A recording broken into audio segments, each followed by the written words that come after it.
transformer. C'est Alors, ce que nous Christiane demandons. Lambert, pourquoi est-ce que le porc qui vient d'Allemagne ou le lait qui vient d'Allemagne, puisqu'il paraît qu'on importe du lait d'Allemagne, Oui. est-il moins cher que le lait made in France? Parce que les coûts de production dans ces pays-là sont moins chers. Et pourquoi? Ils ont développé leurs exploitations, ils ont modernisé, ils sont plus compétitifs que nous. Nous sommes coincés dans nos exploitations insuffisamment développées parce que nous avons des normes draconiennes et des coûts très importants, parce que nous avons un coût du travail beaucoup plus important qu'en Allemagne. Alors attendez, on va prendre point par point. Ils ont développé leurs exploitations, c'est-à-dire que nos fermes sont trop petites. On a tort de s'opposer à la ferme des 1000 vaches, c'est ce que vous dites? C'est un raccourci que je n'admets pas. C'est pas ça. On veut pas des fermes de 1000 vaches, mais on veut des fermes de 200, 250 vaches qui seront plus rentables que des fermes de 80 vaches dans la majorité Donc ça, des cas. c'est aux agriculteurs de faire un effort pour se regrouper et faire de plus grosses Oui, exploitations. alors, effectivement, comme ça paraît assez simple. La réalité, c'est que la réglementation qui encadre la construction de ces bâtiments, c'est parfois 2 ans et demi, 3 ans de procédure. C'est très coûteux. Et puis, il y a toujours de l'hostilité parce qu'en France, on a l'impression que small is beautiful. Il faut que tout reste petit. La campagne d'avant. La petite ferme de Martine qu'on voyait... Martine à la ferme, voilà, ça c'est fini. Mais par contre, moi, quand je vois au Brésil, en Pologne,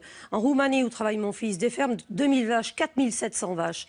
Aujourd'hui, on fait venir des fermes de 4700 vaches en Roumanie. En Roumanie, oui, tout à fait. Et c'est pas les bêtes ne sont pas dans des conditions épouvantables? Elles sont dans des conditions remarquables, avec des auges très longues, du foin à volonté, des espaces très aérés, du volume d'air. Ce sont des beaux bâtiments, comme on sait les faire aujourd'hui. Pardonnez-moi, vous êtes quand même en train de dire on a tort de s'opposer à la ferme des 1000 vaches en Picardie. Je vous dis que vous ne voulez pas le dire, mais vous le pensez. Je ne le pense pas. Je vous dis que je veux des fermes aujourd'hui, comme il peut y en avoir en ce moment dans l'Est de la France, de 200-300 vaches, qui ont une capacité à comprimer leur coût de production que n'ont pas les exploitations de plus petite taille.